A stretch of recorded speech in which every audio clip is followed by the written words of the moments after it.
Hello friends, welcome to my new video.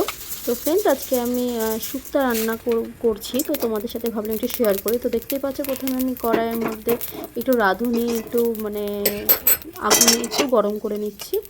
তো এটা আমি মিক্সিতে না, এটাতে আমি আমল দিস্তা একটু গুঁড়ো করে নেব, ঠিক আছে। তো দেখো আমার গরমটা হয়ে গেছে, তারপরে আমি সরষের তেল দিয়ে দিচ্ছি কড়াইয়ের মধ্যে। তো সরষের তেল দিয়ে দিচ্ছি, তারপরে দিয়ে দেবো হচ্ছে আমি বড়ি। তো দিয়ে দিব আমি বড়ি। তো বড়িটাও দিয়ে দিয়েছি, দিয়ে ভালো মতন ওটাকে একটু লাল লাল হওয়া পর্যন্ত ভাজবো বড়িটাকে। দেখো লাল লাল হয়ে গেছে, তো ততক্ষণে ভাজবো। এখন এটা আলাদা করে তুলে নেব।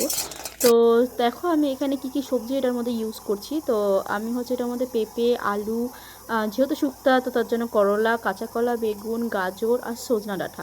সজনা ডাঁটা ছাড়া ভালো লাগে না, ঠিক আছে। তো সেই কারণে আমি এই জিনিসগুলো ইউজ করছি। তোমরা আরও সবজি অ্যাড করতে পারো, তো আমার কাছে এই কটা ছিল বলে আমি এগুলো ইউজ করছি। তো দেখো আমি প্রথমে করলা ভেজে নিয়ে তুলে নিলাম। এবার আমি গাজর আর আলুটাকে ভালো মতন আলাদা করে ভেজে নিয়েছি। আমি প্রত্যেকটা সবজি কিন্তু আলাদা আলাদা করে ভেজেছি, ঠিক আছে। তো বাকিগুলো আর দেখালাম না।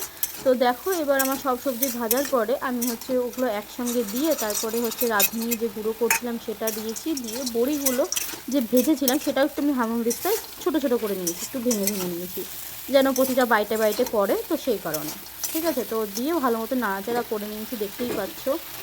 নাড়াচাড়া ভালো মতন করে নিয়ে দেখতে পেতে সাইডে দুধ আমি এবার এটার মধ্যে দিয়ে দিলাম। এটার মধ্যে আমি কোনো এক্সট্রা জল ইউজ করছি না, আমি জলের বদলে দুধটাই ইউজ করছি। এটাও যেহেতু একটা লিকুইড, তো সেই কারণে অলমোস্ট আমার ভাজার সময় প্রতিটা সবজি সিদ্ধ হয়ে গেছিলো। তো তারপরেও আমি একটু দুধটা দিলাম আর একটু টেস্ট বাড়ানোর জন্য, আর একটু সিদ্ধ হওয়ার জন্য। দেখো আমি করলাটা টেস্ট করে একটু খুন্তি দিয়ে টিপে দেখলাম যে সিদ্ধ হয়েছে কিনা। তো দেখলাম হ্যাঁ, মোটামুটি সিদ্ধ হয়ে গেছে। আর খুব শক্ত হিসাবে গাজরটা, আলুটা এগুলোই থাকে। তো দেখো গাজরটাও ভালো মতন সিদ্ধ হয়ে গেছে। তো তারপরে ভালো মতন নাড়িয়ে ওটাকে একদম দেখেই নিয়েছে কতটা পরিমাণে শুকিয়ে একদম গা মাখা করে আমি এটা একটা বাটি, তো গায়ে মাখা করে আমি নামিয়ে নিয়েছি। তোমরা যদি এভাবে বানিয়ে থাকো আমাকে প্লিজ জানাবে। তো চলো টাটা।